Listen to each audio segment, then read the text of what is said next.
Eduardo.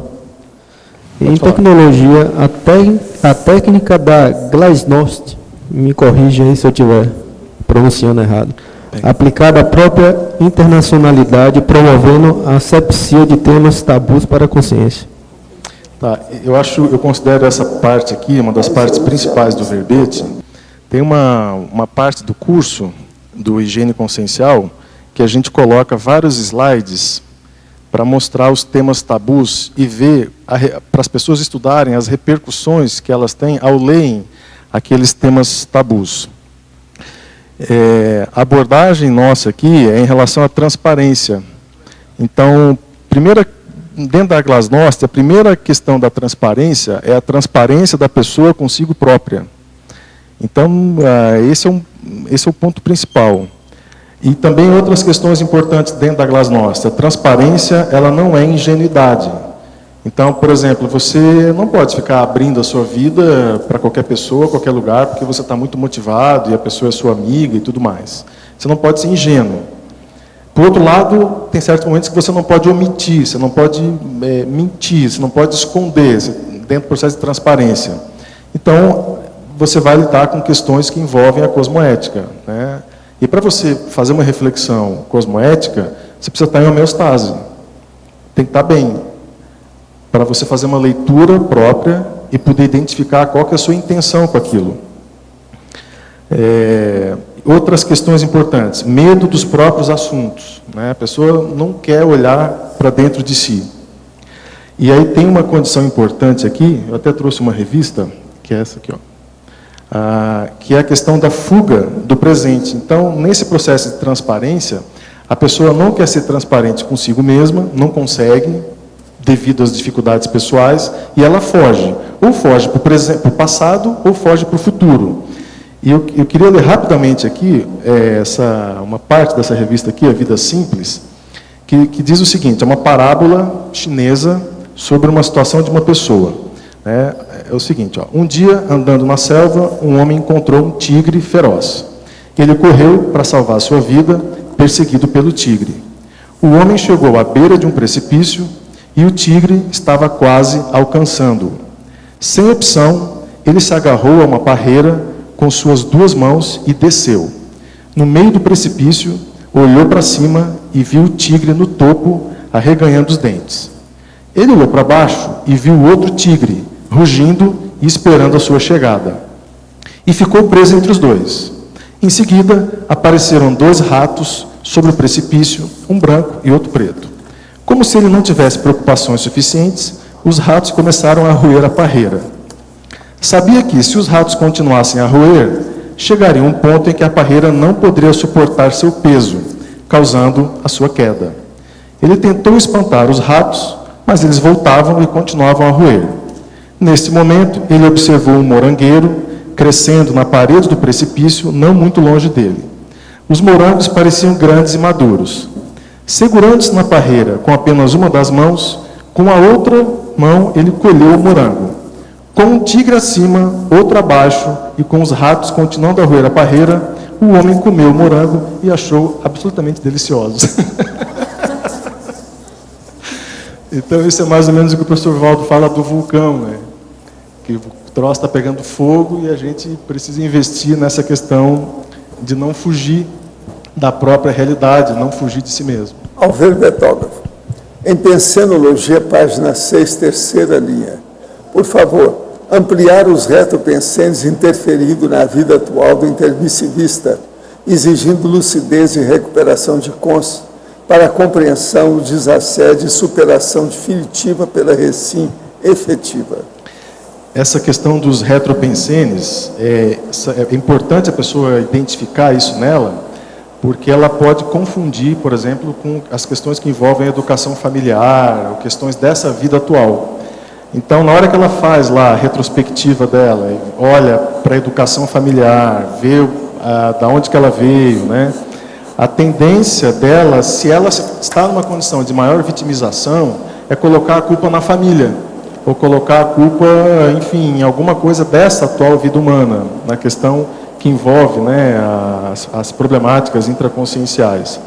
E, na verdade, a boa parte dos casos, o que acontece, é que, no caso dos intermissivistas, é que a família é uma opção própria do intermissivista. Ele escolheu nascer naquela família, porque naquela família vai, digamos assim, sobressair, ou vai aparecer, ou vai ajudar a puxar as coisas dela do passado. E quando ela percebe essa condição, ela para de reclamar, por exemplo, da educação, ou de alguma questão familiar que ela não gosta, uma dificuldade familiar, ela acaba cortando isso. E a importância de você fazer esse movimento é justamente evitar mais conflito familiar, evitar mais problemas. Que na hora que você começa a trabalhar o processo assistencial, vai levantar poeira. Então essa aqui. Eduardo? Oi. Voltando na história do tigre, eu acompanhei ela até o finalzinho, mas eu não entendi a tua colocação depois que você acabou a história lá, que comeu os morangos. Mas qual foi o teu ponto aí dessa história? O ponto é o seguinte, né? A pessoa tem problemas, se ela voltar para o passado, tem um tigre de boca aberta comendo ele, porque não deu tempo de explicar isso. É que o tigre, a mensagem é que o tigre que está em cima é o passado, o tigre que está embaixo é o futuro, que é a morte. Então, o que ele pensou, né? Se eu voltar para o passado, eu vou morrer. Então, deixa eu curtir meu moranguinho aqui. Então, a ideia é você não querer reviver o seu passado. Entende? No sentido de, por exemplo, você já viveu a situação, você já tirou conclusões, e você vai querer agora voltar para aquele ego anterior seu. Ou você assume o processo evolutivo que é daqui para frente, ou você vai ficar preso ao passado. E o passado é um tigre de boca aberta. Ele acaba te engolindo. Qual foi a fonte que você tirou essa história? Essa história está nessa revista chamada Vida Simples, que é uma revista voltada para o processo mais da psicologia, e o editorial deles, assim, os temas que eles abordam é sempre muito inteligente. São reportagens rápidas, mas que normalmente ajuda a ilustrar um pensamento seu, uma pesquisa que você está fazendo, alguma coisa assim. Sempre tem um caso ou outro que você aproveita. E a interpretação foi sua ou estava na revista? Não. Eles mesmos explicam que é uma parábola chinesa para explicar a importância de você viver o presente, né? E aí tem um outro livro aqui, dentro dessa linha, que é você viver o presente e não ficar preso ao passado. E só para complementar essa ideia, deixa eu só achar aqui. Esse autor, o Jürgen Schmieder, ele é um alemão, ele fez um projeto de vida de ser sincero 40 dias, com tudo. Então, tudo que perguntava, ele falava a verdade. A verdade dele, que ele achava. Então, ele brigou com um amigo dele, ele foi internado 2 vezes, quer dizer, bobão. Ele quis ser sincero, só que não foi cosmoética, não conhecia a cosmoética. Mas ele fala o seguinte: ou louvamos o passado, ou glorificamos o futuro. Com isso, ostentamos tudo aquilo que planejamos na vida para fugir do presente quase insuportavelmente enfadonho, o que acaba desembocando em frases como: em 2 anos, com certeza, vou correr uma maratona, só preciso emagrecer e começar a treinar. Ou, em breve, vou trabalhar menos, então descansarei nas areias de Ibiza com uma gatinha de 20 anos e aproveitarei a vida. E por aí vai. A pessoa só projeta o futuro ou vive no passado, foge do presente. Foz do Iguaçu tem energia. A energia das nossas águas, dos nossos ventos, das nossas matas e animais. A energia de nossa gente, de nossa história, de nossa diversidade. Dia e noite, Foz é energia. A escolha ideal para materializar uma iniciativa pioneira no planeta. Uma comunidade voltada à pesquisa da consciência de modo integral, considerando as bioenergias, as vidas anteriores, as múltiplas dimensões e seus diversos veículos de manifestações, além do corpo físico. Estamos falando da conscienciologia, ciência proposta pelo pesquisador independente, autor e professor Valdo Vieira. Uma abordagem que conquistou reconhecimento internacional, trazendo a consciência ao universo científico na condição desafiadora de observador e, ao mesmo tempo, objeto das experiências. Assim surgiu o embrião da futura Comunidade Permanente de Pesquisadores da Consciência, o CAEC, Centro de Altos Estudos da Conscienciologia, fundado em 1995 na região do Tamanduazinho. Hoje, aquela área recebe oficialmente em Foz o nome de Cognópolis, o bairro do conhecimento, e recebe conscienciólogos de várias partes do mundo.